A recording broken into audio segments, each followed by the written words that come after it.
everybody, my name's Tom and I'm a forecaster here at the Grand Junction Forecast Office, and I want to talk to you about lightning safety.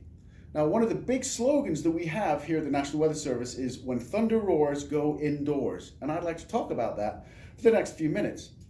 The video you're seeing now is just a slow motion of lightning occurring in the atmosphere. As you can see, the lightning starts from the cloud and moves down and then actually moves up from the ground and connect and then makes that lightning and thunder sound. So one of the things we get a lot of questions about is, what if you're in a car? Can a car get struck by lightning? Well, the following video shows, yes it can. But luckily, if your windows are up in a thunderstorm, the lightning strike will hit the car and actually go around the car, because you're in sort of a cage, a metal cage, and then go out through the tires. So actually you'll be okay, believe it or not. Now, another question we get is, what about trees? Should I stand under a tree in a lightning storm, or should I get away from the tree in a lightning storm? Well, these following videos show why you want to stand away from trees. Two reasons. One, lightning can go through the tree and actually strike you as it goes through the tree and hits the ground, and then you can get it through the feet. Or the second reason is because you'll get debris as the lightning hits the tree and the bark, comes off, as those two videos show. So what if you're in a big field and there's only a couple of trees and a lightning storm comes? Well, as you've probably heard, or if you don't know, lightning likes to hit the highest thing that's in that area. So as this video shows, you can see there's a big field, and what does it hit? That tree. So really, you don't want to be under a tree, even if it's in a big field. So what do you do then? If you're in an open field and a thunderstorm is coming, what are you supposed to do? Well, this is what we recommend.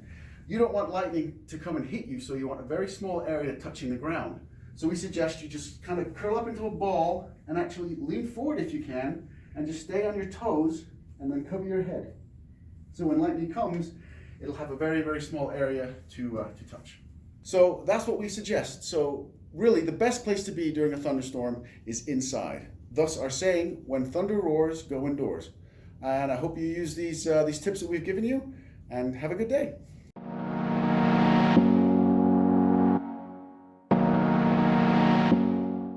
Hi everyone, my name is Mark Miller. I'm a meteorologist here with the National Weather Service in Grand Junction, Colorado.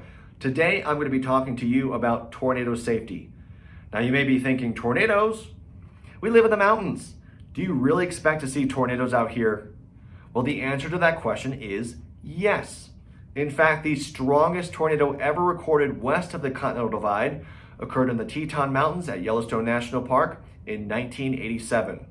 In fact, that tornado was rated an F4 on the Fujita scale. It was on the ground for about 25 miles, and it was measured at 1.5 miles wide. So that's a pretty big tornado. Now here in Western Colorado, we average about one tornado per year, and they're usually fairly small and short-lived. However, while they are uncommon, they still can occur. So what should you do if you are in a tornado warning, a tornado is expected, or is already occurring? Always, the safest place to be is in a basement or underground shelter. If you do not have access to a basement or shelter, an interior room on the lowest level of the building, away from windows, is going to be the best place to be. Also, do not go into any large open rooms, such as cafeterias, gymnasiums, auditoriums, because roofs can collapse or be torn off altogether. If you're caught outside during a tornado and have no means to seek shelter inside a sturdy building, the best option is to seek shelter in a low-lying area such as a ditch, a ravine. Get as low as possible to the ground and cover your head. If you are in a vehicle and cannot make it to the closest shelter, either get down in your car and cover your head, or abandon your car altogether, find a low-lying area, get down and cover your head. An easy phrase to remember is get in, get down, cover up. Hope this has been helpful. Thanks.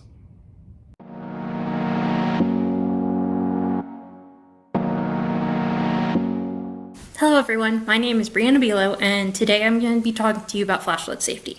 So here in western Colorado and eastern Utah, there's so much to offer in terms of outdoor recreational activities. Whether it's camping, hiking, biking, or just driving around to take in all the beautiful scenery of the mountains and the deserts, there's so much to do. And one thing that you may not be thinking about while you're out and about is flash flooding and the dangers of heavy rains and floodwaters here on the western slope. A flash flood occurs suddenly, within hours of heavy and localized rainfall, and it may even be caused by rain that's miles away and you're not going to feel a single drop. So you must be ready to act fast. Dry washes can fill up quickly. Heavy rains over steep terrain or over recent burn scars left behind by wildfires can cause mudslides that impact roads, homes, or pretty much anything in its path. So it's very important that you stay away from flood-prone areas. Such areas include stream beds, drainages, dry washes, and slot canyons during periods of possible or ongoing heavy rains. Water from heavy rain can flow through these areas quickly and with little to no warning. So when you're outdoors and you encounter floodwaters, move to higher ground. Climb to safety. If you're in a vehicle and you encounter floodwaters across the road, never ever drive or walk through those waters. You don't know how deep the water is, and you don't know if the road is washed out beneath it. Did you know that it only takes 6 inches of moving water to knock you off your feet? Or how's about the fact that only 12 inches of water can cause a car or a small SUV to float away? Or as little as 18 inches of water, that's 1.5 feet, can sweep away large vehicles. Do not underestimate the power of moving water. We here at the Weather Service have a handy dandy phrase to help you remember the easiest way to be safe. Now, are you ready? You can say it with me. Climb to higher ground and turn around. Don't drown.